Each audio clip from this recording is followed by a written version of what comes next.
আসসালামু আলাইকুম। আমার তৃপ্তি হেসেল চ্যানেল থেকে সকলকে স্বাগত জানাচ্ছি। আমি আজ যে রেসিপিটা তৈরি করছি তার নাম হচ্ছে গুড়ের রসগোল্লা। একদম ছানা ছাড়া রসগোল্লাটা তৈরি করে দেখাবো। এর জন্য ফ্রাই প্যানে 2 কাপের থেকে সামান্য একটু বেশি পরিমাণে পানি গরম দিয়ে নিয়েছি। পানি প্রায় গরম হয়ে গিয়েছে। এখন এর মধ্যে দিয়ে দিচ্ছি 1 কাপ পরিমাণে খেজুরের গুড়। খেজুরের গুড়কে আমি চাকু দিয়ে ছোট ছোট করে কেটে নিয়েছি।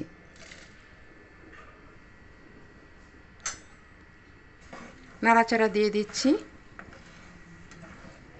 গুড়টা গলে শিরা তৈরি হয়ে যাবে।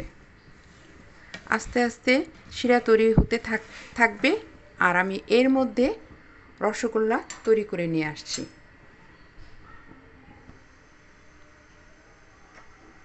চলে যাচ্ছি রসগোল্লা তৈরি করতে। রসগোল্লা তৈরির জন্য আমি এখানে গুঁড়ো দুধ নিয়ে নিয়েছি 1 কাপের থেকে একটু বেশি পরিমাণে। এখন এর মধ্যে আমি একটি ডিম ভেঙে দিচ্ছি। বেকিং পাউডার, ময়দা, ছানা কোনো কিছুই লাগছে না।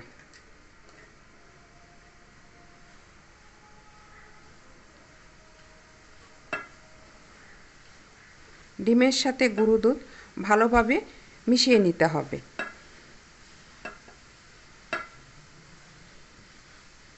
এই মিষ্টি খুব অল্প সময় তৈরি করা সম্ভব।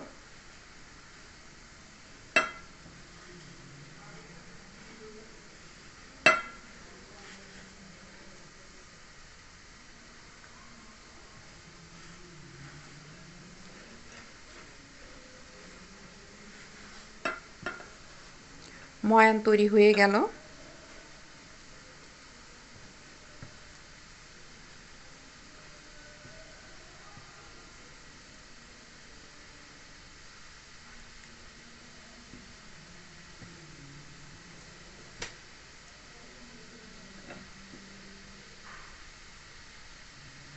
এবার এই ময়ানটাকে এই অবস্থায় রেখে দিচ্ছি 5 মিনিটের জন্য। ফিরে আসছি 5 মিনিট পর। মিষ্টির কালারটা দেখতে খুব ভালো লাগছে। রসগোল্লা তৈরি হয়ে গিয়েছে। এবার আমি ঢেলে নিচ্ছি একটা পাত্রে।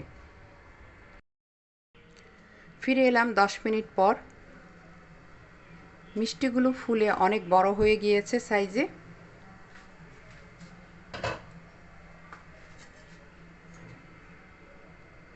এবং খুব সফট হয়েছে।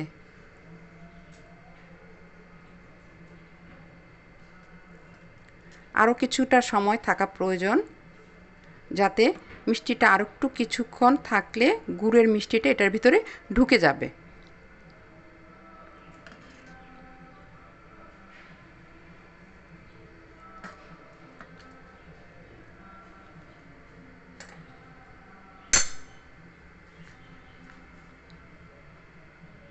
প্রায় আর 5 মিনিট সময়ের মতো এভাবেই থাকবে। এখন আর ঢাকনা দেবার প্রয়োজন নেই। ফিরে আসছি 5 মিনিট পর। চুলাতে গুড়ের যে শিরাটা তৈরি করতে দিয়ে গিয়েছিলাম আমি, সে শিরাটা তৈরি হয়ে গিয়েছে। এখন তৈরিকৃত মিষ্টিগুলো দিয়ে দিচ্ছি। এখানে গুড়ের পরিবর্তে চিনিও ব্যবহার করা যেতে পারে, সেক্ষেত্রে মিষ্টিগুলো সাদা হবে। আর এখানে গুড়ের কারণে মিষ্টিগুলো একটু কালারটা পরিবর্তিত থাকবে। আর গুড় ব্যবহার করার কারণে এলাচের গুঁড়ো ব্যবহার করার কোনো প্রয়োজন নেই।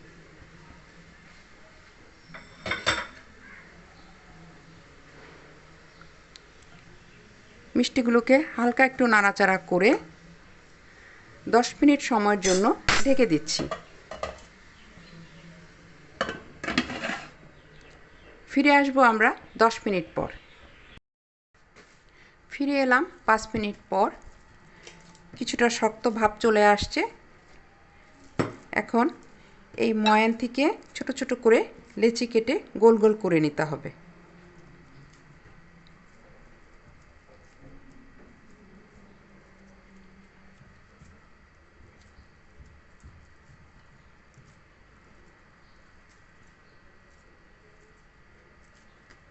কতটুকু পরিমাণে গোল করবেন এটা যার যার ইচ্ছে মতো।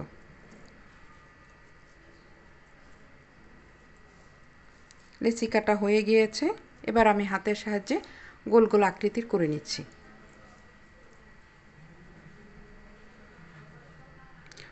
গোল গোল করার সময় খেয়াল রাখতে হবে যেন ফেটে না যায়। আর এখানে গরুর দুধটা যে কোনো ব্র্যান্ডেরই নিতে পারেন, কোনো সমস্যা নেই।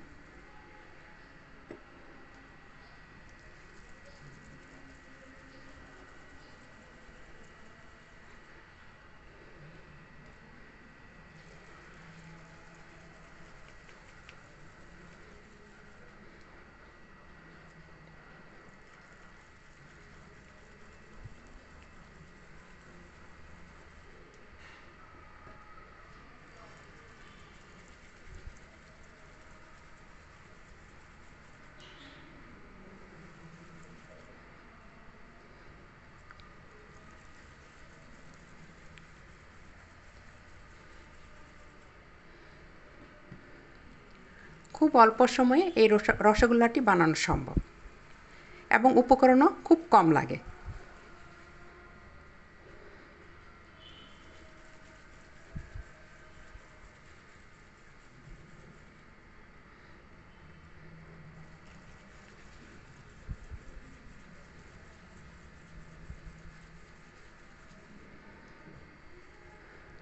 একটি ডিম এবং 1 কাপের থেকে একটু বেশি পরিমাণে গুঁড়ো দুধ দিয়ে 10টি মিষ্টি তৈরি হয়ে গেল। এখন আমি নিয়ে যাচ্ছি চুলাতে। তৈরি হয়ে গেল গুড়ের রসগোল্লা। খুবই অল্প সময়ে মাত্র 3টি উপকরণের মাধ্যমে তৈরি হয়ে গেল গুড়ের রসগোল্লা। এই রেসিপিটি খুবই সহজ, আপনারা দেখে নিলেন। যদি আপনাদের কাছে ভালো লেগে থাকে তাহলে অবশ্যই আপনারা চেষ্টা করবেন এবং আমার চ্যানেলটিকে লাইক, সাবস্ক্রাইব, শেয়ার করবেন। আগামী রেসিপি নিয়ে না আসা পর্যন্ত আপনারা সকলেই ভালো থাকবেন, সুস্থ থাকবেন। আজ এই পর্যন্তই। আমি বিদায় নিচ্ছি আমার তৃপ্তি হেসেল চ্যানেল থেকে। সকলকে ধন্যবাদ।